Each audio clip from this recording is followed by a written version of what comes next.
Good afternoon. Today is August the 30th, 2009. Welcome to the Andre Lounge. And guess what? I'm Andre. Today we're going to do an article on something that's a viewer's choice article.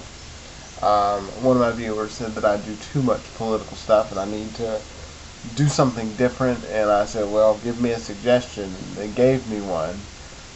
This one was a little tough for me. I will let you know in advance that this entry contains some adult themes. So if you are a child or old enough not to know better, then you don't need to watch this video. So I'll give you a few seconds to turn off my video and go somewhere else.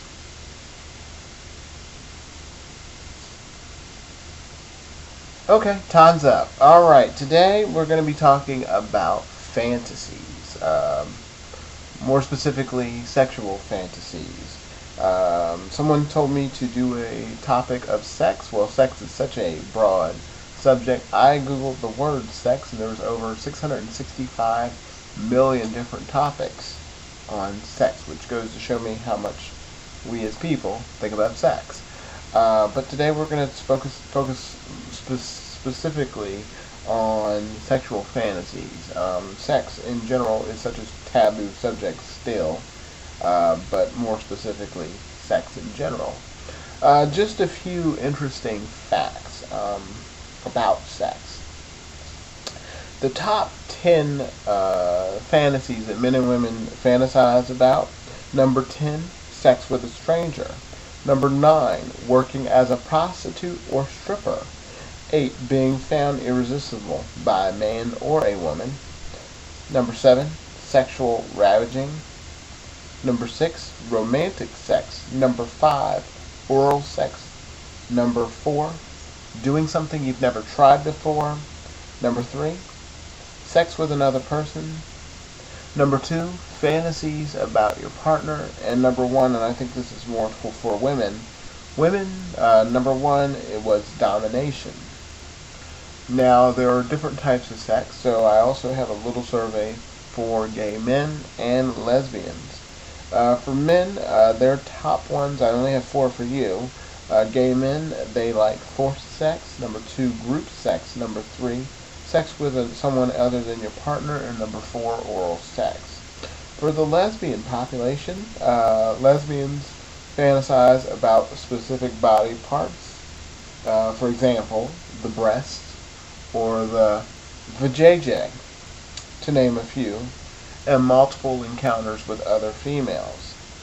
Other interesting facts. Those that have actually participated in fantasies, and this is according to the Examiner, 45% of people feel guilt after acting out a fantasy. Wow, interesting. Alright, my thoughts on fantasies. I think fantasies are okay. I think fantasies can do only one thing, and that is hopefully bring your partners closer together.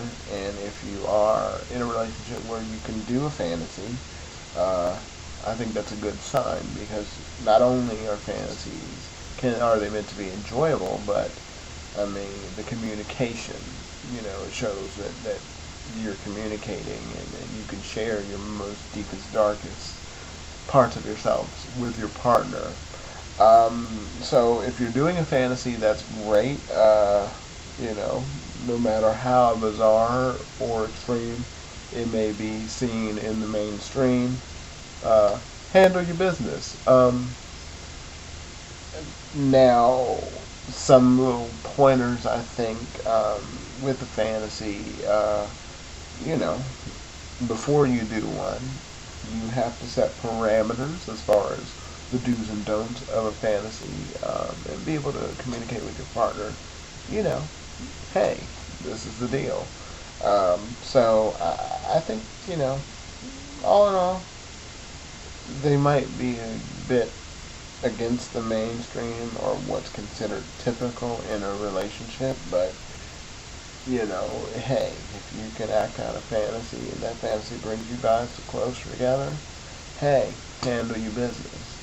But Anyway, this is my topic on sex, sexual fantasies. Now that I'm done, I can go wash my mouth out with soap.